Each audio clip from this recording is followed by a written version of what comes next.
بسم اللہ الرحمن الرحیم۔ السلام علیکم ورحمۃ اللہ وبرکاتہ۔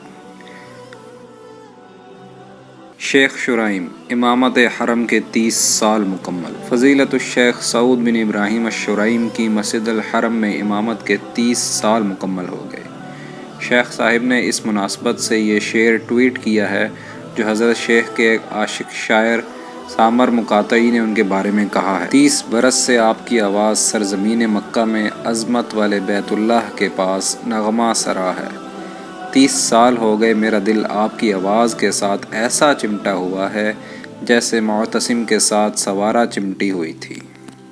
شیخ سعود الشرائم دنیا کے مشہور قاری اور مسجد حرام کے سینئر امام و خطیب ہیں۔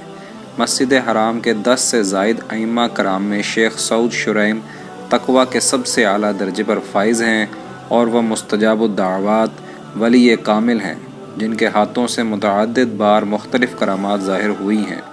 مشہور ہے کہ ایک مرتبہ سعودی عرب میں طویل عرصے سے بارشوں کا سلسلہ رک گیا تھا۔ اسی دوران شیخ شرائم نے تہجد کی نماز میں سورۃ الانعام کی تلاوت شروع کر دی۔ جب اس آیت پر پہنچے ترجمہ اور زمین پر چلنے والا کوئی جاندار ایسا نہیں جس کا رزق خدا تعالیٰ نے اپنے ذمہ نہ لے رکھا ہو، تو اس آیت کو شیخ شرائم اپنے مخصوص انداز میں بار بار دہراتے رہے اور ان پر رکت طاری ہو گئی۔ ابھی وہ تہجد کی نماز پوری بھی نہ کر پائے تھے کہ موسلا دھار بارش شروع ہو گئی۔ شیخ شرائم کی یہ کرامت زبان زد عام ہے۔ واضح رہے کہ رمضان المبارک کے دوران مسجد حرام میں تہجد کی نماز باجماعت ادا کی جاتی تھی۔ دنیا میں جن چند قرائے کرام کی تلاوت سب سے زیادہ سنی جاتی ہے، قاری شرائم بھی ان میں شامل ہیں۔ مسجد حرام کے سب سے سینئر امام و خطیب اور حرمین انتظامی کمیٹی کے چیئرمین شیخ عبد الرحمن السدیس کا ماننا ہے کہ اس وقت شیخ شرائم سے زیادہ قرآن کریم کو عمدہ انداز میں پڑھنے والا کوئی نہیں۔ شیخ شرائم انتہائی پرسوز انداز میں تلاوت کرتے ہیں۔ ان کی آواز میں جو درد و سوز ہے اس کی مثال ملنا مشکل ہے۔ شیخ شرائم کی خشیت الہی اور تقوی کا اثر ہے کہ ان کی تلاوت دل پر اثر کرتی ہے اور پتھر دل شخص کی آنکھوں سے بھی اشکوں کا سیل رواں ہو جاتا ہے۔ وہ قرآن کریم کو برابایت حفظ عن عاصم پڑھتے ہیں۔ شیخ اپنے متعلق کہتے ہیں کہ انہوں نے ایام شباب میں وقت ضائع نہیں کیا۔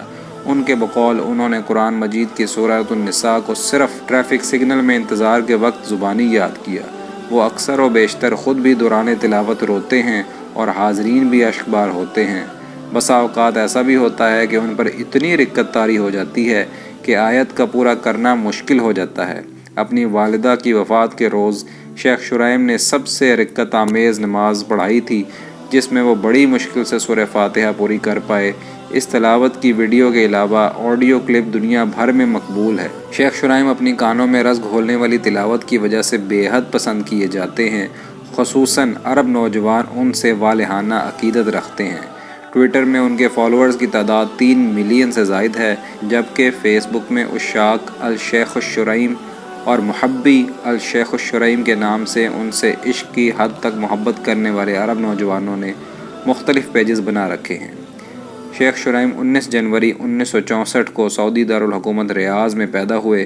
ان کا آبائی تعلق نجد کے شہر شقرہ کے قحطان قبیلے سے ہے۔ ان کے دادا محمد بن ابراہیم الشرائم شقرہ کے گورنر تھے۔ شیخ شرائم نے ابتدائی تعلیم عرین کے اسکول میں حاصل کی اور مڈل کے لیے نموز اسکول میں داخلہ لیا اور 1404 ہجری میں سیکنڈری کی تعلیم سے فارغ ہوئے۔ شیخ شرائم نے اعلیٰ تعلیم کے لیے ریاض میں واقع امام محمد بن سعود اسلامی یونیورسٹی دجیہ کے شعبہ عقیدہ و معاصر مذاہب میں داخلہ لیا اور سال 1409 ہجری میں یہاں سے فراغت حاصل کی۔ 1410 ہجری میں ہائر انسٹیٹیوٹ آف جسٹس میں داخلہ لیا اور وہاں سے 1413 ہجری میں امتیازی درجات سے ماسٹر کی ڈگری حاصل کی۔ 1416 ہجری میں ام القریٰ یونیورسٹی سے پی ایچ ڈی کی ڈگری حاصل کی۔ پی ایچ ڈی میں ان کے مقالے کا عنوان المسالک فی المناسک تھا۔ اس مقالے کے نگران اعلیٰ سعودی مفتی اعظم شیخ عبدالعزیز آل شیخ تھے۔ ان کے اس مقولے کو کتابی شکل میں بڑی تعداد میں چھاپا۔ شیخ شرائم نے شیخ عبدالعزیز بن باز، شیخ عبدالعزیز بن عقیل، شیخ عبد الرحمن البراق، شیخ عبدالعزیز راجحی اور شیخ صالح بن فواز الفوازان جیسے بڑے اساتذہ کرام سے استفادہ کیا۔ 1410 ہجری میں شیخ شرائم ہائر انسٹیٹیوٹ آف جسٹس میں مدرس کی حیثیت سے مقرر ہوئے۔ 1411 ہجری میں فرما رواں کی جانب سے حرم مکی میں آپ کے امام و خطیب مقرر کیے جانے کا فرمان جاری ہوا، جبکہ وہ اس سے پہلے دارالحکومت ریاض میں ایک مشہور امام تھے۔ شیخ شرائم نے جب پہلی بار ریاض کی مسجد میں نماز پڑھائی تو ان کی تلاوت کو بے حد پسند کیا گیا۔ اس دوران ان کی اہلیہ نے ایک خواب دیکھ کر انہیں خوشخبری سنائی کہ وہ مسجد حرام کے امام بن گئے ہیں۔ اس وقت شیخ شرائم کے وہم و گمان میں نہ تھا کہ انہیں یہ سعادت عظمیٰ نصیب ہوگی، مگر چند برس گزرنے کے بعد ان کی اہلیہ کا خواب شرمندہ تعبیر ہوا۔ 1411 ہجری میں مسجد حرام میں امامت کے درس و تدریس کی خدمات کے لیے آپ کے نام شاہی فرمان جاری ہوا۔ یوں انہیں اس منصب جلیلہ پر فائز ہوئے اب 30 برس مکمل ہو چکے ہیں۔ شیخ شرائم مسجد حرام میں امامت و خطابت کے فرائض کے ساتھ ساتھ ام القری یونیورسٹی کے شریعہ فیکلٹی میں ڈین اور استاد فقہ کی خدمت سر انجام دے رہے ہیں۔ شیخ شرائم عربی کے مشہور شاعر سلمان بن شرائم کے خاندان سے تعلق رکھتے ہیں، اس لیے وہ خود بھی ایک مایہ ناز شاعر ہیں۔ وہ ایک بہترین انشاء پرداز، ادیب، ماہر خطیب اور مصنف بھی ہیں۔ ان کے قلم سے دینی موضوعات پر 13 کتابیں چھپ کر قارئین سے داد وصول کر چکی ہیں۔ حرم شریف میں ان کے دیے گئے بلیغ خطبات بھی چھپ کر منظر عام پر آ چکے ہیں۔ وہ مسجد حرام میں کئی خطبہ اشعار کی صورت بھی دے چکے ہیں، جن میں صلاۃ الاستسقاء کا خطبہ بہت مشہور ہے، جس میں انہوں نے قصیدے کی صورت میں نہایت بلیغ انداز اور رقت آمیز انداز میں بارش کی دعا مانگی ہے۔ اپنی والدہ محترمہ کی وفات پر بھی شیخ شرائم نے انتہائی رقت آمیز مرثیہ لکھا ہے۔ ان کا قصیدہ نزک، قصیدۃ العمرہ اور قصیدۃ الاستسقاء عربی ادب میں ان کی مہارت اور انشاء پردازی میں تفوق کی بین دلیل ہے۔ شیخ نے عالمی وبا کورونا پر بھی عمدہ اشعار ڈالے ہیں جو سوشل میڈیا پر وائرل ہو چکے ہیں۔ باقی ائمہ حرم کے برعکس شیخ شرائم اپنے خطبوں اور ٹویٹر میں سعودی حکومت کی پالیسیوں کے بارے میں اظہار خیال کرتے رہتے ہیں۔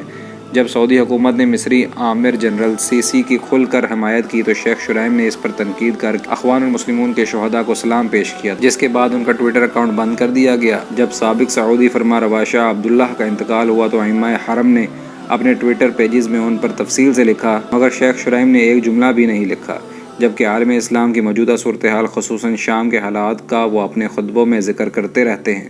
شامی مظلومین کا ذکر وہ انتہائی رقت آمیز انداز میں کرتے ہیں اور حرم شریف میں ان کے لیے خصوصی دعاؤں کا اہتمام بھی کرتے ہیں۔